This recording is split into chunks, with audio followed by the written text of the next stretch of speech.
Hi, and good evening, everyone. My name is Albert, and this is Vlogs About Nothing. Thank you for having one of the most popular weeks here on the channel. So, shout out to us. I'm not sure which video out of the 860 plus is, popping off right now, but I can assure you that if you're catching this video in the future and you're talking then to my past self, I just seriously want to thank everyone, honestly. It's been an incredible sort of journey to get to where I can look at some numbers on the page and be like, whoa, people are watching. So, hey, I really do appreciate it. And so let's start all that over again. Hi and good evening. My name is Albert, and this is Vlogs About Nothing. Thank you very much for taking the time out of your very busy night to join me. I really do appreciate it. I don't know why my hand gestures have been so active lately, but they certainly have been. I'm talking like an Italian. Shout out, not a bad thing at all. I love the way Italians talk. You feel me? People that are able to speak while also being animated in a way that is effective and makes sense is a very culturally relevant thing you got going on. So yeah. Anyways, what would I know? I'm just some Hispanic dude from Albuquerque, New Mexico, trying to get through his day every day. I'm trying to make it to 113 years old, you feel me? Anyways, tonight I don't want to talk about President-elect Trump's plans to annex half the western hemisphere, you know what I mean?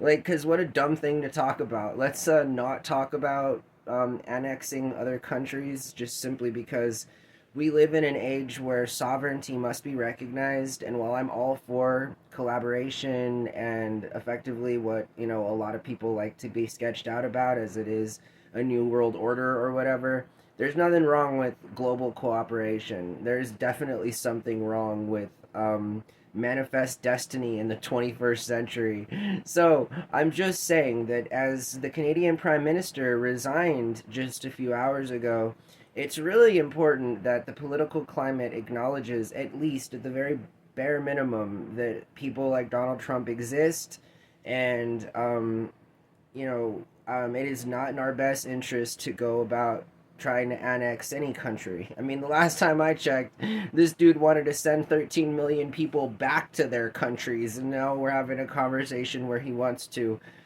annex countries into the United States. Good luck, buddy. Anyways, let's talk about things that are relevant. So instead of spending time and effort and energy on things that won't happen because they don't matter, because they're that silly, come on now. Seriously. As an American out there, are you interested in welcoming Canada into the United? Hey, listen. Let's be clear here. If you guys want to join the United States of America, by all means, jump on this bandwagon. It's going straight towards the end of nowhere pretty quickly. So, I mean, if you want to join in on the whole parade of that, that's okay, I suppose. I'm just saying that we shouldn't force people through means of annexation and talks of other like stupid weird things to include them forcibly into our culture. So I'm just saying that instead we could be talking about universal basic income. So that's something we haven't talked about in a while here on the channel, and it's something that we're only just going to spend 6 minutes talking about. So it's not like it's a lot of your time. I appreciate it. But universal basic income is something that you're not going to hear about in the next 4 years. Instead, we're just going to talk about the potential annexations of other countries. Anyways, in absolute violation of their sovereignty, in violation of a number of different accords that have been agreed upon mutually through many different diplomatic resolutions and so forth over the last 100 years. Anyways, see, they got me talking about stupid things. You feel me? Like annexing Canada or Mexico. Anyways, universal basic income is a concept that I feel like not a lot of people give any sort of relevance to. I mean, at least if, you're over the age of 40 and actually have influence, money, and a say in what goes on in this country. I get it. You're not interested in making everything else easier for anyone, except, obviously yourself via the name of tax breaks and tax cuts and subsidies that ultimately benefit you, but then you have a problem with as it concerns everyone else. Only you can get money from Uncle Sam, and only you can get that money from Uncle Sam and not call it welfare. Be it a fund that comes and supports our veterans, or a fund that comes and takes care of our elderly or our disabled. It all comes from the same place, guys. I'm just saying that so far as categorically, speaking terms go, a lot of us are on welfare. This is a welfare country. Without question, that's what this place is. It's supported by a handful of individuals that go out of their way to make it so that things like the Dow and the New York Stock Exchange reflects an healthy and prosperous economy. But if you live here and if you've ever tried to find a job and you're under the age of 40, black, brown, or poor and white, then you know exactly what I'm talking about. This way that the rhetoric is often used to gaslight individuals in a way that they feel bad about receiving government welfare. Again, when in essence, government welfare encompasses all of the checks that come from Uncle Sam and go to you, to your pocket, for whatever you've done. It doesn't matter. It could be deep agent cover work for, the CIA. It doesn't matter what it is. Uncle Sam pays you. Uncle Sam taxes you, and Uncle Sam is well aware of all the money that you make. That's kind of like the whole point, you know what I mean? So, like, all we'd have to do, literally, to switch from like this kind of a way of thinking is to just literally fund programs that support many people moreover than they do fewer people. So, point in fact, and for example, instead of giving tax breaks to the top 2% of all earners here in our country, we could actually tax them a little bit more because they have a little bit more money, and that's not really a violation of anyone's rights to feel like they can work hard and become Elon Musk, because that can happen.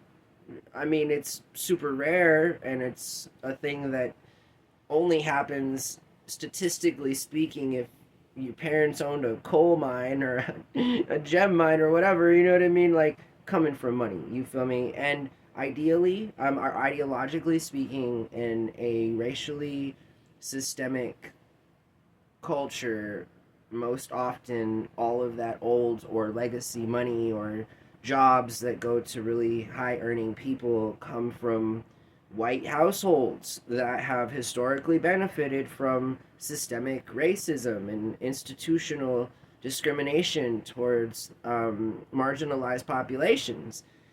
So universal basic income is an idea that will be the only saving sort of Hail Mary this country's going to have to combat the future things that are going to inevitably fall upon our doorstep: the aging boomer population, rising student loan debt, the fact that places like New Mexico, for example, it was just released last week, in New Mexico, we're sitting on $40+ billion in our endowment, and yet there's people out on the streets.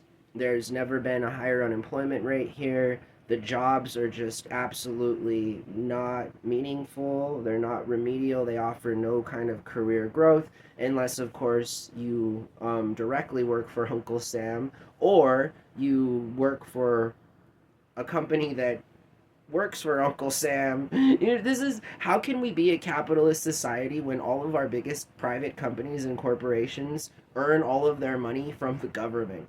I'm just saying, that's another good example of why it's all just a bunch of like nonsense. Quite literally, the largest companies and corporations in this world that we think are about making that money from grind culture ultimately are subsidized by the government.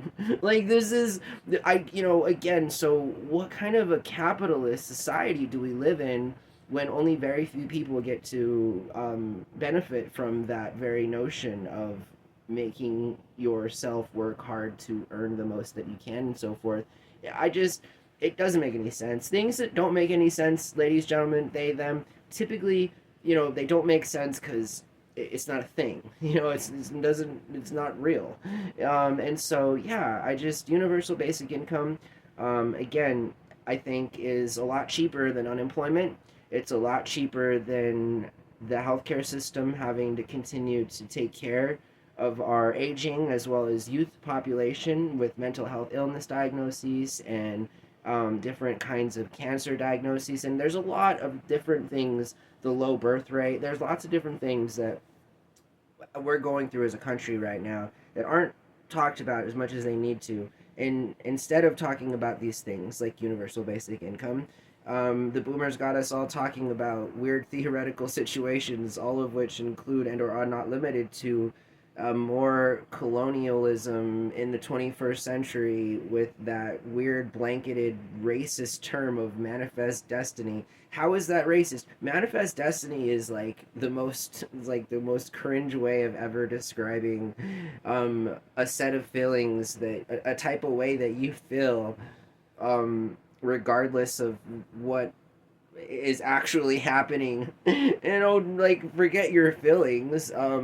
People live here. You feel me? Like, you can't just like, it's not okay to be just become so confident or whatever and just decide arbitrarily one day that, I'm gonna make this happen. I'm gonna conquer this country. That's not manifest destiny. That's called psychopathy. Anyways, I'm just saying, I don't know anything. Don't listen to me. I'm a no one. I'm just sitting here talking to myself in my room, drinking some coffee that was made yesterday, eating, well, I guess I was gonna eat some Oreos. I just found some Oreos that have peanut butter in them. That's what I got going on. But nonetheless, I really thank you for watching my show. I know that it's a whole vibe here, so I really appreciate it. And to so far our best week here on the channel, and it is our only first week in the new year. So for anybody out there that tells you you can't be successful from publicly and shamelessly advocating that you should just do nothing, should be reminded of this channel. And then when they come here and they don't like what they see because it literally is vlogs about nothing, then they hit the dislike button. It helps out the channel. So I'm just saying, anything and everything helps, and I do appreciate your time. I hope that you guys have a really good night. Thanks for watching my show. Bye.